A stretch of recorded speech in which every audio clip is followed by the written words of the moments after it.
आज ना मी तुमच्याबरोबर माझं सकाळचं रुटीन शेअर करणार आहे. आज होता सॅटरडे, त्यामुळे होतं कानाला सुट्टी. मी सकाळी 6ला उठली आणि मस्तपैकी फ्रेश होऊन घेतलं. दात वगैरे घासले आणि नंतर कोमट पाणी पिऊन घेतलं.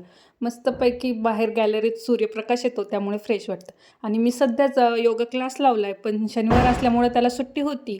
पण म्हणलं आपण थोडंसं तरी करूयात, म्हणजे कसं सवय राहते आणि वळण पण मोडत नाही. पण एकदा गॅप पडला की मग नको वाटतं. म्हणून योगा झाल्यानंतर मी परत एकदा ग्लासभर कोमट पाणी पिले. नंतर मस्तपैकी उन्हात बसून चहा एन्जॉय केला आणि पारुशी कामं करायला घेतली. घरं झाडून घेतले, पुसून घेतले. नंतर रात्रीचे भांडे पडले होते, रात्री घासायला झाले नाही, म्हणून ते सगळे भांडे घासून झाले.